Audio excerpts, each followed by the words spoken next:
മരിച്ചുള്ള ബാക്കിയുള്ള ഒരു എഴുത്തിയ നേരത്തോട് നേരമായല്ലോ, എന്താ ബോഡി എടുക്കാത്ത? ഞാൻ പറഞ്ഞുതരാം. വലിയ കഥയാണ്. അതെന്താ? അതെന്താണോ, ഇയാളുടെ ഒരു മോനുണ്ട്. 10-30 കൊല്ലം മുമ്പ് നാട് വിട്ട് പോയതാണ്. പിന്നെ ഒരു വിവരമില്ല. വീട്ടുകാരെ കുറേ തപ്പി കിട്ടിയില്ല. ഇപ്പം നാട്ടുകാർ മരിച്ച പ്രമാണിച്ച് എവിടെ നിന്ന് തപ്പി കണ്ടുപിടിച്ചിട്ടുണ്ട്. ആ മുതലിന് വേണ്ടി കാത്തിരിക്കുക. ഇവർ മാത്രമല്ല, ആ തെണ്ടിക്ക് വേണ്ടി ഞാനും കാത്തിരിക്കുക. നീ എന്തിനാ അവനെ കാത്തിരിക്കണേ? ഞാനെന്തിനാ കാത്തിരിക്കണമെന്നോ, ആ തെണ്ടി എൻ്റെ കളിക്കൂട്ടുകാരനായിരുന്നു. അന്ന് പോണേൻ്റെ അന്ന് വൈകുന്നേരം കളി കഴിഞ്ഞ് പോവാണ്. എൻ്റെ പിന്നിലൊന്ന് ഒരാറ്റ അടി. എന്നിട്ട് പറയാണ്, ഈ അടി മറക്കണ്ട ബനേന്ന്.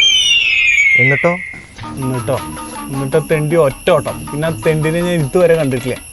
തെണ്ടി അത് അവൻ വരുമ്പോൾ എനിക്ക് തിരിച്ചു കൊടുക്കണം. ഞാൻ മനസമാധാനത്തോടെ ഉറങ്ങിയിട്ട് 30 കൊല്ലായി. ആ അടി അവന് തിരിച്ചു കൊടുത്താലേ എൻ്റെ ആത്മാവിന് ശാന്തി കിട്ടും. കൊടുക്കണടാ, ഞാൻ ഉണ്ടാവണം നിൻ്റെ കൂടെ, ഒപ്പം കട്ടക്കുണ്ടാവും. ഉണ്ടല്ലോ നമുക്ക് ഇന്ത്യൻ ചായി. ഡാ തെണ്ടി വരണ്ടടാ.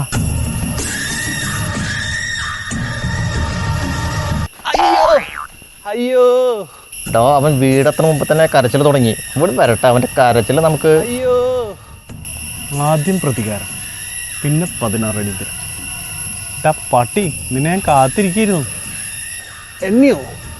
എന്തിന്? നീ മറന്നുണ്ടാവും, ഞങ്ങൾ മറന്നിട്ടില്ലടാ. നിങ്ങൾ എന്തൊക്കെയായി പറയണേ?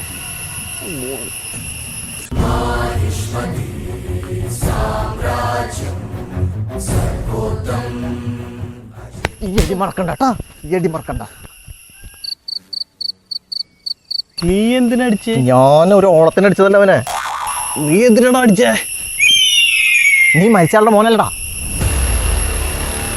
ഇയാൾ ഇതെന്തൊക്കെയാ പറയണേ? ഞാൻ സാധനങ്ങൾ വിൽക്കാൻ വന്നതല്ലേ, ഡയറക്റ്റ് മാർക്കറ്റിംഗ്.